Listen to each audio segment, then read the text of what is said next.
Smart speakers are creating evangelists for their products. If we have a positive experience using our speakers, we're going to tell people.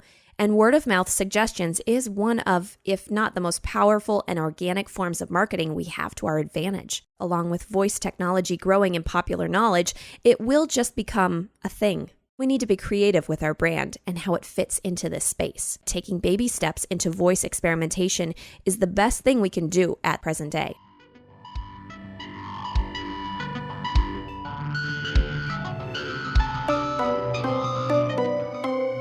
Today's episode is about voice assistants and advertising. My name is Jeanna Isham, head of audio at Dreamr Productions and Stageham Entertainment, and this is the Sound and Marketing Podcast.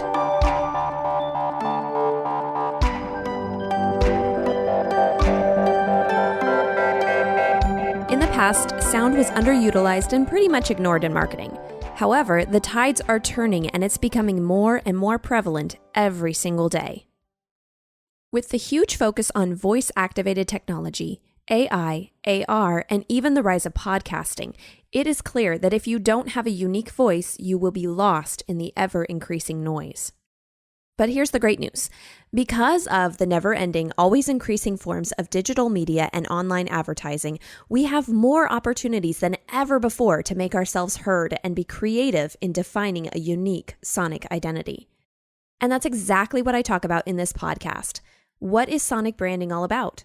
What is it doing? Where is it going? And what does it mean to the future of marketing a business? Your business. Voice assistance has progressed in leaps and bounds in the few short years of its existence. The fact that it addressed a need that wasn't actually a need but a convenience and took off the way it did pretty much blows my mind.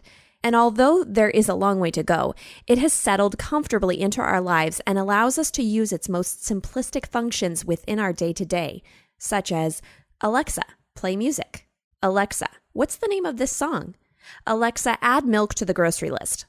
Personally, this is my day-to-day use of my Echo Dot. What I have found with voice assistance technology thus far is that it's easing us into its value as well as our dependency on it. For instance, I experimented and said, Alexa, play something by Taylor Swift. I got the response, sure. By the way, did you know that Taylor Swift is performing live in Stockholm on November 15th? Voice is learning to anticipate. This is slightly reminiscent to me of a Google search inquiry. You start typing something and suggested searches start to appear as you're typing. Knowing that Taylor Swift is playing in Germany does me little good, seeing as I live in California and have never been to Stockholm, but maybe it gets me to ask a follow-up question like, when is she playing in LA? Something like that. So what does the world of online shopping look like with this new option of voice? As consumers are still far more familiar with search by screen than by voice, there are a lot of shopping options that are not widely used. According to the March 2019 Smart Speaker Consumer Report, 40.2% of smart speaker users in the U.S. find recipes and cooking instructions using their devices, and 26.1% do so monthly. Of the most common questions consumers ask voice assistants, 23.2% of questions fall into the restaurant category. So, it seems the trend as of now is on food. Starbucks, Seamless, and Grubhub have figured this out and have invested heavily on voice activation, delivery, and takeout skills with Alexa. They, along with many other retailers and food companies, have taught Alexa skills to make it that much easier for someone to order from them as well as order from them again. Ordering from voice solely can get complicated, especially with more complex orders. However, once the voice assistant can get that order correct, it has been logged into its recall memory, and the user then has access to reordering it again, but without the initial rigmarole. I can see this as especially helpful for staple items such as a favorite drink from Starbucks or a picky eater for a fast food delivery order. Just like setting up your entertainment system, the initial setup is complicated and more than a little annoying. But once it's done, then it just takes a few clicks and you're watching your show. According to Voices and VoiceBot.ai, voice shopping will account for $40 billion in U.S. consumer spending by 2022. For something that's only been around for several years, that is some fast growth. If you're interested in viewing the whole copy of the 2019 State of Voice Assistance as a marketing channel, you can download it from the voicebot.ai website. I've included the link in the show notes. It's a very detailed and highly fascinating report. This rise in voice shopping is not just attributed to smart speakers. In fact, 50% of voice shoppers today use their smartphone as opposed to a smart speaker. What this means is that even if the rise of smart speaker purchases slows down, voice shopping will still be a top online channel for e-commerce. So the learning curve that we have on the speakers isn't necessarily a factor. Voice-activated technology usage will increase with or without the growth or decline of new speaker technology. Voice can't be ignored. It is definitely a player, and we need to find a way to utilize it in our marketing now, or we're not only losing out on huge opportunities, but we will fall behind in brand recognition and exposure. Voice shopping is definitely in its infancy, and voice assistance still gets voice queries horribly wrong most of the time. But one of the easiest things at this point in time is a reorder strategy. And that's why I titled this episode, Alexa, Send Me a Sample. Consumers have been accustomed to speaking to their phones for a while now. We ask for directions, we search for the weather in the news, we constantly kill trivia. Interacting with our computers through voice has become relatively normal. We expect to get the right answer, and we trust, whether we should or not, the answer given to us. In so saying, it appears we have become amenable to voice advertising. Adobe Digital Insights conducted a survey and found that 43% of those surveyed find voice ads less obtrusive than TV, print, online, and social advertising. 42% found them to be more engaging. 39% admitted that they would go back to purchase based off of that voice ad later on, and 35% also were not likely to skip a voice ad. In my past episode with Scott Simonelli from Veritonic, we spoke about how those audio-based ads that listed all the disclaimers actually were received better than text disclaimers on a video-based ad. I was not expecting that. Colin Morris, director of Adobe Analytics, has a theory on why this is. He says, voice ads have the power to resonate more emotionally and personally with a customer.